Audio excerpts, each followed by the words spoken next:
The voice on the phone kept talking, but Tombro's mind was already running faster than her body had run in years. The caller explained that the program required physical attendance, training sessions, and commitment. Before the call ended, Tombro murmured a weak "thank you" and dropped the phone on the bed like it had suddenly become too heavy to hold. She lay there staring at the cracked ceiling, her thoughts tangled like old fishing nets. Work. Training. Responsibility. Those words sounded like a foreign language to her. She rolled over and nudged Priya, who was still snoring loudly beside her, his mouth open like an abandoned warehouse. "Priya," she called lazily. No response. She kicked him slightly. "Priya. Wake up." He groaned and turned his face toward her. "What is it now?" he muttered. "They called me," Tombro said, sitting up slowly. "Some office. They said my sister recommended me for some empowerment thing." Priya's eyes opened fully for the first time that morning. Empowerment. Like work? "Yes," Tombro replied, frowning. "Training. Business. All those stressful things." For a moment, silence hung in the room. Priya scratched his head and said carefully, "Maybe this is good. Maybe it's time we..." "Don't start," Tombro snapped immediately. "Don't you dare finish that sentence." Priya sighed and sank back into the mattress. Deep inside him, something stirred, hope mixed with fear. He remembered the shame in his mother's eyes the last time she visited and saw them sitting idle like abandoned furniture. He remembered the laughter of neighbors who whispered whenever they passed. Still, he said nothing. Experience had taught him that silence was safer than sense. Later that afternoon, Tombro's phone buzzed again. This time it was a message from her sister in Canada. "Tombro, I hope you got the call. This opportunity can change your life. Please take it seriously." Tombro hissed and dropped the phone. "Change my life," she scoffed. "As if my life is not already being changed every month." But something strange happened that evening. No alert came. No Western Union message. No vibrating phone. Night fell quietly, and for the first time in a long while, the house felt empty, not just of money, but of reassurance. Priya checked the phone again and again, pretending he was looking for network. Tombro paced around the small parlor, her footsteps heavy, her mouth unusually silent. The next day passed the same way. No money. No messages. Just hunger knocking softly at their stomachs. By the third day, hunger was no longer knocking, it was banging like an angry landlord. Tombro sat on the same worn-out sofa, staring at the wall. Suddenly, the empowerment call no longer sounded like an insult. It sounded like rescue. Her pride wrestled with her desperation, and for the first time, pride was losing. She picked up her phone with trembling fingers and dialed the number she had ignored days earlier. As it rang, her heart pounded loudly in her ears. This time, when the voice answered, Tombro spoke quickly, afraid the courage might escape her. "Hello, please. I'm calling about the program.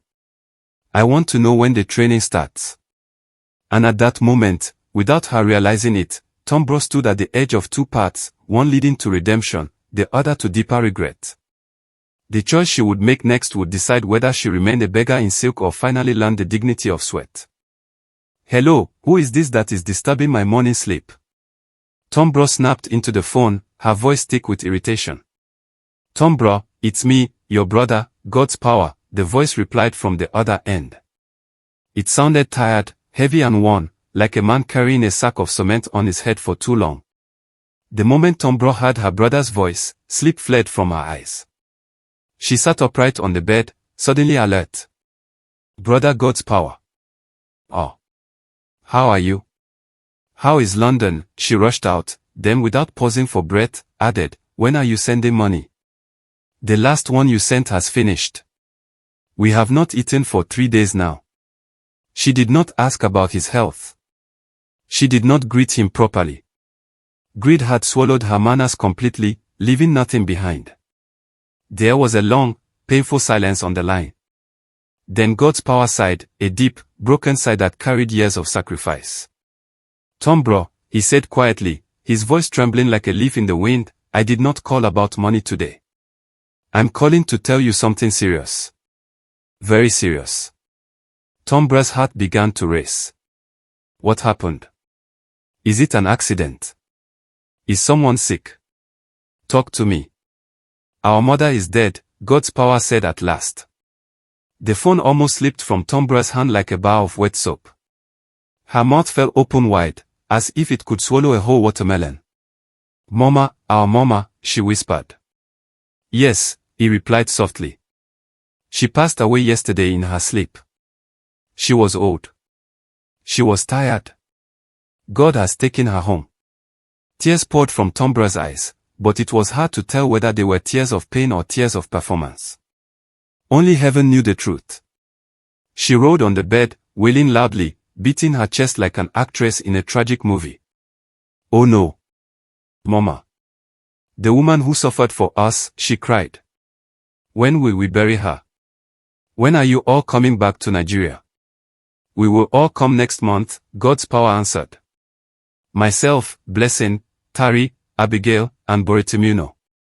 All 5 of us. Mama deserves a proper burial." As Tombra listened, something dark crept into her mind. All 5 siblings, returning from abroad, carrying dollars, pounds, and euros. Her thoughts began to calculate rapidly, spinning like a machine that had lost its brakes.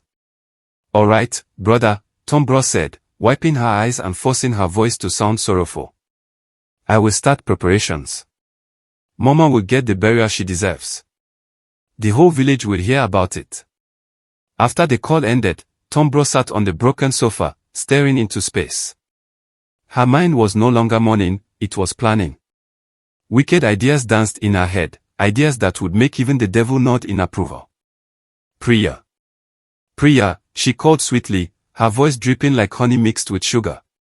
Priya shuffled out of the bedroom, moving like a tired tortoise. "Yes, my wife."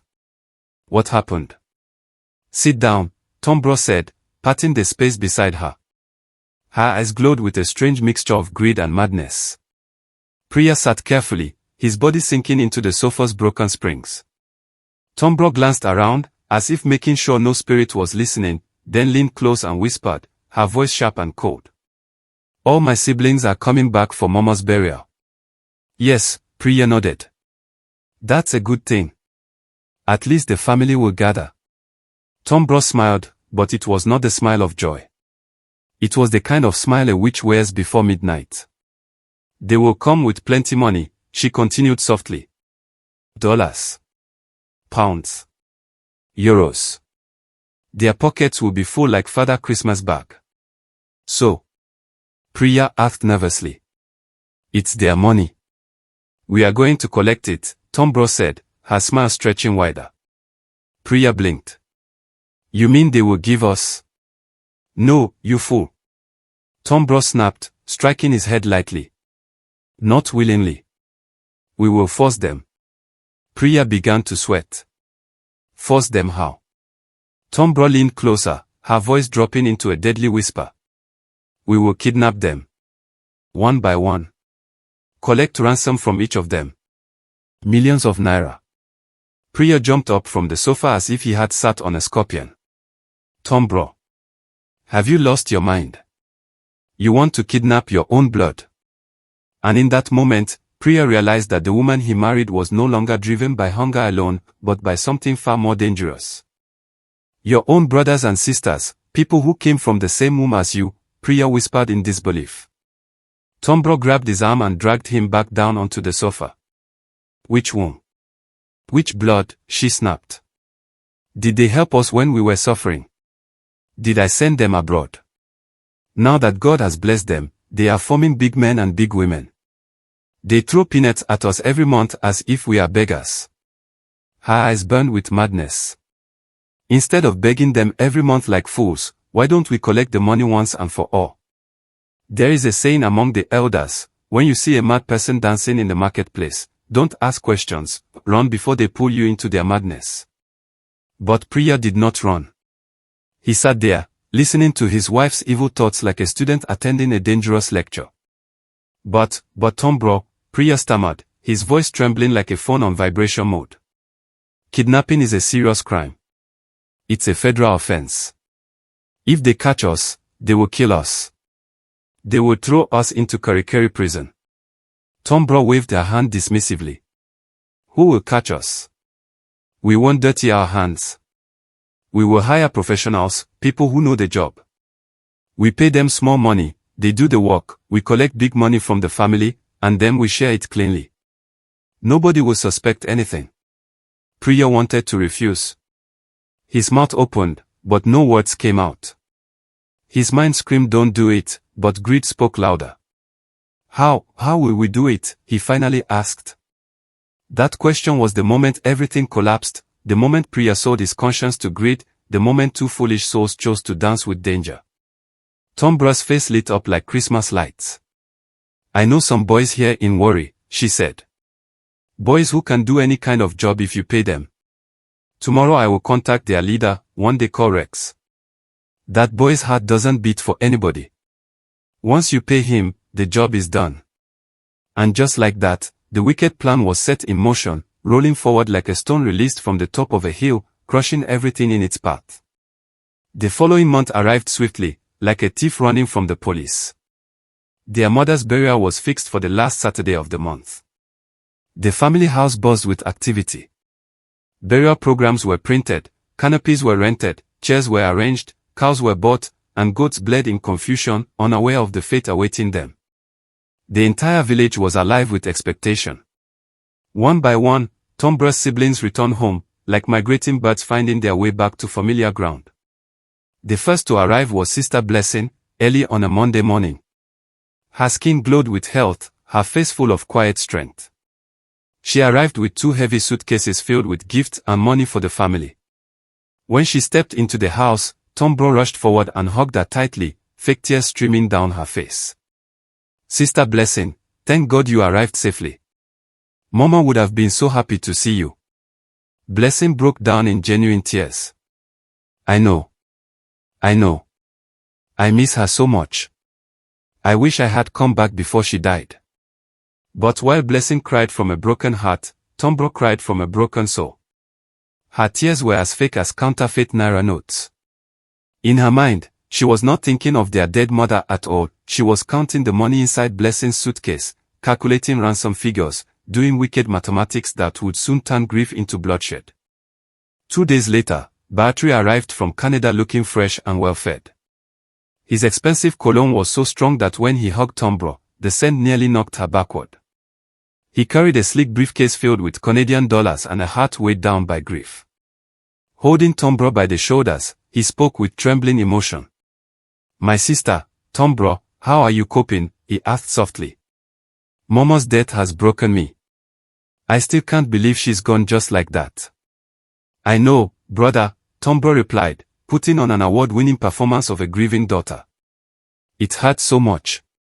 But what can we do? God knows best. At least she lived a long life, 78 years. While Battery poured out his genuine sorrow, Tombra's mind was elsewhere, counting imaginary dollars like a bank cashier behind a counter. One by one, the rest of the siblings arrived, and soon the house was full. Every room was occupied. The air smelled of foreign perfume, foreign soap, and foreign money. People laughed, cried, hugged, shared memories of their mother, ate together, and discussed funeral plans. But while everyone mourned, Tombra moved like a hawk watching helpless chickens in a poultry farm. She observed carefully who went out, where they went, what car they drove, and the exact time they returned. Her heart was cold, her mind sharp. She was planning an attack. Every evening, she secretly called Reza, the kidnapper. Reza, are you on ground? Yes, madam. My sister Blessing will visit a friend in Jakpa tomorrow by 4 p.m. She'll be driving a grey Toyota Camry. Roger that. Consider it done. The first strike happened on Thursday evening. Sister Blessing dressed beautifully, sprayed her expensive perfume, picked up her car keys, and waved cheerfully at everyone. I'll be back by 7 p.m., she said, unaware that 7 p.m. would meet her in a nightmare. She drove off, humming American gospel songs, her heart heavy but hopeful. As she entered a quiet road lined with tall bushes, a motorcycle suddenly appeared and blocked her path. She slammed on the brakes. "What is wrong with this stupid motorcycle man?" she shouted, raising her hand to press the horn. Before she could react, 3 men in black masks jumped out from the bushes like demons from hell.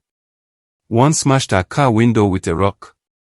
"Come out now or we'll shoot you," they shouted, guns pointed at her head. "Oh my God. Jesus. Jesus." Blessing screamed, her American confidence shattering instantly. "Please don't kill me. Take the car. Take my bag. Just don't kill me." They dragged her out like a sack of onions, tied her hands, blindfolded her with a dirty cloth, and threw her into the back of a waiting van. "Help me. Somebody help me," she screamed, but her cries were swallowed by the roar of the engine as the van sped away. For 30 minutes, they drove over rough roads, tossing her around like a yo-yo. When they finally stopped, they pushed her into an uncompleted building that smelled of dust, urine, and death. "Please, what do you people want?" she cried. "I give you anything." A tall man with a voice like grinding metal laughed. "We don't want your bag or your car. We want 20 million naira. Tell your family to pay within 3 days, or you die." He slashed his finger across his throat. Blessing nearly fainted. 20 million. Where will my family get that kind of money? "That's not our concern," another voice replied. "Find it or die." They locked her in a dark room with only a tiny window near the ceiling. Blessing collapsed on the cold floor and cried like never before, alone, terrified, and staring death in the face. Back at the family house, panic exploded. "Where is Blessing? She's not picking her calls. She said she'd be back by 7. Call the police. Jesus, something is wrong." People ran around in confusion, crying, praying, shouting. But inside their room, Tombra and Priya watched the chaos through the window, smiling like foxes who had just raided a chicken coop. "Do you see them?" Tombra whispered. "This is exactly what I want. They will suffer before they pay." Priya swallowed hard. "Tombra. I'm afraid.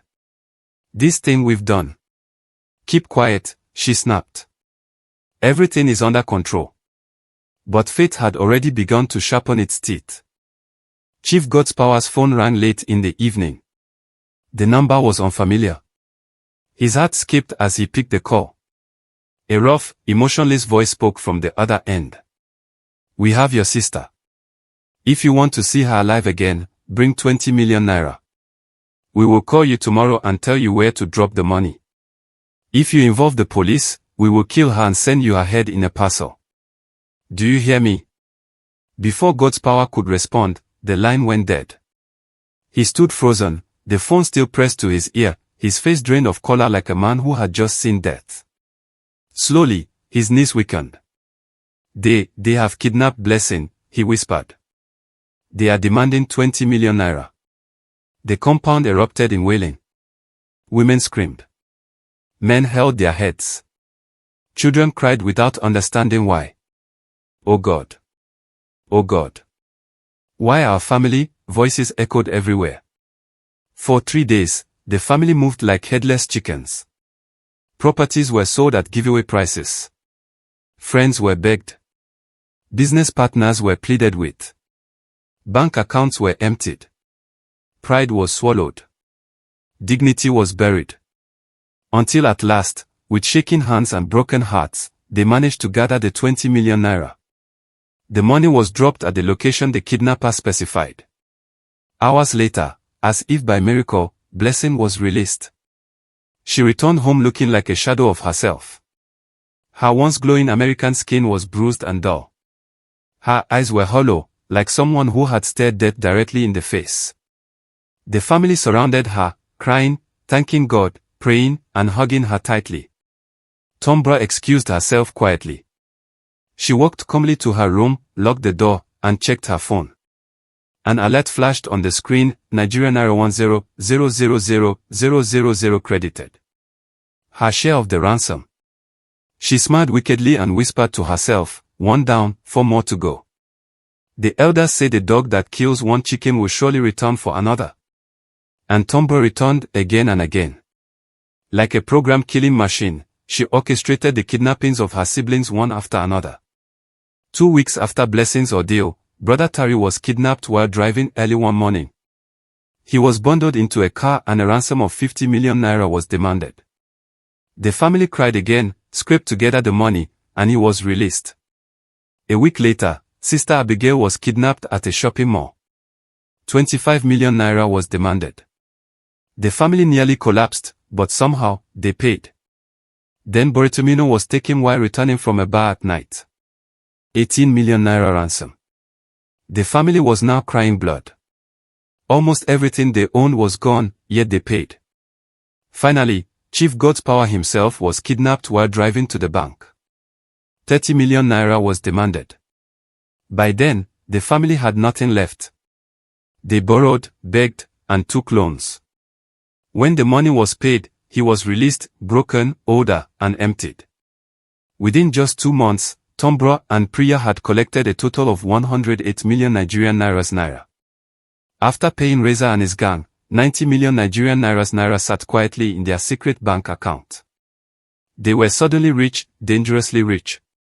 They bought a mansion hidden on the outskirts of Warri, 5 bedrooms, a swimming pool, a modern kitchen, and high walls. They bought 2 brand new cars, a Lexus SUV and a Mercedes-Benz. They wore designer clothes, ate in expensive restaurants, and lived like royalty. But they were careful. Very careful. They told nobody. When visiting the family house, they dressed poorly, complained about hunger, and still begged for money. They were rich criminals hiding behind racks. But the elders also say no matter how long the night is, daylight will surely come. There was one more person Tombra had set her greedy eyes on. His name was Chief Abikimi, her late mother's younger brother. Chief Abikimi was loaded. A powerful lawyer with a name that commanded respect in Warri. His mansion looked like something out of a Hollywood movie, golden gates, marble floors, imported flowers, and gardens that glowed like paradise. He had no children, but he had more than enough money to compensate. He was married to a woman called Prima. And if wickedness were a competition, Prima would wear the crown. Prima was 40 years old. Chief Abikimi was 67. She married him at 25, not for love, but for wealth. For 15 years, she managed his businesses, 3 supermarkets, 2 hotels, and a filling station, making huge profits. Yet, greed was never satisfied. She wanted everything. To make matters worse, Prima had a secret lover, a 32-year-old man named Femi. Their affair burned hot and reckless. Prima was tired of her marriage. Tired of waking up beside an old man who snored like a broken generator. Tired of pretending to love him. All she wanted was for Chief Abikimi to die so she could inherit everything and run away with Femi to start a new life far away. But Chief Abikimi refused to die.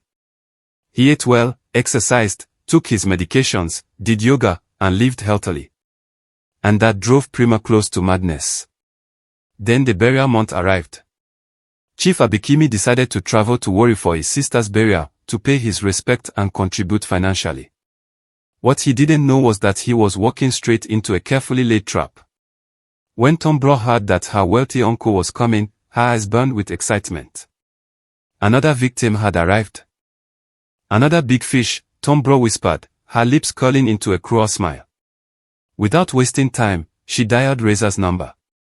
"Reza, I have one more job for you," she said calmly. "Pick this one. My uncle has serious money. We'll collect at least 50 million naira from him." There was a pause on the line. "Madam, are you sure this family still has that kind of money?" "At this rate, we will finish all of you," Reza replied cautiously. "Just do the job I give you," Tombra snapped. "I'll send you his details." 3 days before the burial, Chief Abikimi was kidnapped. It happened in the evening as he was driving home from his law office in his black Range Rover, old high-life music playing softly as he relaxed into the comfort of the familiar road. Suddenly, another vehicle swerved in front of him, blocking his path. Before he could reverse, armed men surrounded the car like ants on spilled sugar. "Come out, old man. Come out now," they shouted, smashing his car window and dragging him out like prey. "What is the meaning of this?" Chief Abikimi yelled in panic. "Do you know who I am? I am Chief Abikimi." But kidnappers respect no title. To them, status meant nothing, you were only money with legs. They bundled him into their van and disappeared into the night. Back at Chief Abikimi's mansion, his wife Prima was in the bedroom, laughing softly during a video call with her lover, Femi. "My baby, I miss you," she said, biting her lower lip seductively. "I miss you too, my sugar," Femi replied, flexing on the screen. "Soon, very soon." Just then, a loud knock hit the bedroom door. "Madam. Madam. Please open. Emergency." Prima ended the call quickly and opened the door, irritation written all over her face. "What is it, Papa Timmy? Why are you disturbing my privacy?" "Madam, it's Chief," the gatekeeper said nervously. "He hasn't returned from work, and his phone is not reachable." Prima's heart skipped for a brief second, but she controlled herself immediately. "Maybe he went somewhere else." "Relax," she said sharply. "But madam, it's past 9. Chief should have been home by now." "I said relax," she snapped. "Go back to your duty. I'll call you if I need you." Papa Timmy walked away confused and worried. Prima closed the door, sat on the bed, and smiled to herself. Maybe, just maybe, someone has finally solved my problem. The next morning, her phone rang. An unknown number. She answered calmly. "We have your husband, Chief Abikimi," a rough voice said. "If you want to see him alive, bring 50 million naira. We'll call you later with drop instructions." This was the moment that revealed Prima's true nature. A normal wife would scream. She would cry. She would beg. But Prima was silent for a moment. Then she spoke coolly. "How do I know you really have my husband?" Surprised by her calmness, the kidnapper replied, "We'll send you proof." A picture came through WhatsApp, Chief Abikimi tied to a chair, exhausted, frightened, and helpless. Prima stared at the image and felt nothing. No fear. No pity. Only opportunity. "Yes, I see it," she said slowly, an evil thought forming in her mind like a dark cloud before a storm. "But I have a problem." "What problem?" "I don't have 50 million naira, Prima lied smoothly. "Even if I sell everything, I can't raise that amount." "So, what are you saying?" the kidnapper asked. Prima inhaled deeply and released the word that sealed her place in darkness. "Then kill him." Dead silence followed. Even the kidnappers were shocked. "Madam, what did you just say?" the voice asked carefully. "I said kill him," Prima repeated, her voice cold and steady. "I'm tired of that old man." "Madam, that is your husband," the kidnapper said in disbelief. "Did I stutter?" Prima replied. "Kill him, and I'll pay you an extra 5 million naira. Make it clean. Make sure nothing traces back to me. Afterward, I'll tell everyone you demanded ransom and I had no money." The kidnapper was speechless. He had kidnapped many people, but he had never met a wife like this. And in that moment, evil found a new definition. "Okay, madam," Reza said slowly, his voice cautious. "But if you truly want us to do this, the payment must begin now. You will pay half before we carry out the job." "No problem at all," Prima replied cheerfully, as if she were ordering food, not arranging her husband's death. "Send me your account number." Within minutes, the alert dropped. When Reza called Tombro to report what had just happened, her world tilted. She said what? Tombro shouted, her phone almost slipping from her hand. "She wants you to kill my uncle." "Yes," Reza replied grimly. "That woman is more wicked than the devil himself. She has already sent 2 million naira as part payment. She promised to complete the remaining 3 million once the job is done." Tombro began pacing her room like a trapped animal. Her hands trembled violently, her heartbeat pounding like a talking drum in her ears. Fear finally pierced through her greed.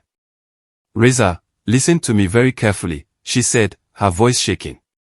You must not, I repeat, you must not kill my uncle. Do you hear me? But madam, Reza argued, the wife is serious. She even sent us pictures of the man she plans to run away with after your uncle is dead. I don't care, Tombro snapped. Kidnapping is one thing. Murder is another. If we kill him and they catch us, they will hang every one of us. Nearby, Pearl, who had been listening quietly, nodded furiously like an Ogama lizard. Thank God you're finally seeing sense, he said. This thing has gone too far. We've collected enough money already. Let us stop before blood enters our hands. For the first time in a long while, Tombra agreed with her husband. She exhaled sharply and spoke into the phone. Reza, release my uncle. What? Reza sounded stunned. But we haven't collected ransom. The wife refused to pay. If we release him, we gain nothing. I'll send you 1 million naira for your boy's stress, Tombro replied quickly. Release him tonight. Drop him in front of his house. Let's end this matter before it explodes. After a pause, Reza sighed. All right, madam. As you wish. But just as Tombra allowed herself a moment of relief, Paul spoke again, softly, dangerously. Do you realize, he said, that by releasing your uncle, we lose 50 million naira? And that wicked woman will continue enjoying life with her lover while we walk away empty-handed. Tombra froze. Her conscience flickered, then died. Slowly, greed crept back into her eyes. You're right, she whispered. Then she grabbed her phone again. Reza. Don't end the call yet. I have a better plan. Reza groaned. What again, madam? Release my uncle tonight, just like I said, Tombra continued. But 1 week after, I'll send you his wife's location. You will kidnap her. This time, we demand 70 million naira from my uncle. Her businesses are worth a fortune. We'll force him to sell everything to save her. That way, we get our money, and that wicked woman pays for what she planned. 2 birds. 1 stone. Reza laughed darkly. Madam, you truly understand this game. We'll do it your way. And so the plan changed. Chief Abikimi would be released that night, only for a far more dangerous storm to follow. Neither Tombra nor Prima knew that this decision would ignite the greatest disaster their family had ever known. They say when 2 elephants fight, the grass suffers. But this time, the elephants were about to destroy not just the grass, but the entire forest. At exactly 11:47 p.m., a dark van rolled silently to a stop in front of Chief Abikimi's golden gates. The door slid open, and the old man was shoved out like a sack of Gary. He crashed onto the ground, hands still tied, clothes torn and filthy, his body reeking of fear, pain, and humiliation. The van disappeared into the night. For several seconds, Chief Abikimi lay there, stunned, unsure whether he was awake or dreaming. Then the truth struck him, he was free. Alive. They had released him. Summoning what little strength he had left, he staggered to his feet and stumbled toward the gate, banging weakly with his bound hands. Papa Timmy. Papa Timmy, he cried hoarsely. Open the gate. It is me, your chief. Inside the gatehouse, Papa Timmy jerked awake from sleep. And in that moment, everything was about to change. Papa Timmy's eyes were still heavy with sleep as he dragged himself toward the gate. Grumbling under his breath, he opened the small viewing hole and peeped outside. What he saw nearly sent his soul flying out of his body. Jesus Christ of Nazareth, he screamed. Chief. Chief has come back. His knees buckled as fear and shock collided inside him. Madam. Madam, he shouted at the top of his lungs. Madam Chief has returned from the land of the dead. With shaking hands, he threw the gate open, and Chief Abikimi staggered inside, his body bent, his clothes torn, moving like a zombie freshly escaped from a horror movie. Every step he took screamed of suffering, captivity, and survival. Inside the mansion, Prima was sleeping peacefully, smiling in her dreams, dreaming of freedom, wealth, and a future with Faye. Suddenly, Papa Timmy's frantic screams pierced the night. At first, she turned in bed, annoyed, thinking it was just another nightmare. But the shouting didn't stop. It grew louder, wider, desperate. Her eyes flew open. Her heart began pounding violently, like a drum set at a village wedding. "What is Papa Timmy shouting about at this hour?" she muttered, forcing herself out of bed. Her legs trembled as she walked toward the window, every step heavy with dread. She gently pulled the curtain aside and froze. There, standing in the compound, dirty, exhausted, but very much alive, was her husband. "No!" Prima screamed silently inside her head. Her hand flew to her mouth as her entire body began to shake. "No, no, no, this is not possible. He was supposed to be dead." Her mind raced, crashing into itself. They promised me," panic wrapped its icy fingers around her throat. Just then, her phone vibrated in her trembling hand. A message. With weak fingers, she unlocked the screen and read. "Madam, your husband is alive today. But very soon, you will wish you were dead. We know what you did. We know everything. And when the time is right, the whole world will know too. Sleep well, if you can. A friend." The phone slipped from her grasp and smashed onto the floor. Outside, as if drawn by some invisible force, Chief Abikimi slowly lifted his head and looked directly toward her window. His eyes locked onto the darkness where she stood frozen. And for just 1 second, just one terrifying second, Prima could have sworn she saw him smile. Not a happy smile. A knowing one. Cold. Patient. Deadly. In that moment, Prima understood the truth with chilling clarity. Her nightmare was not over. It had only just begun.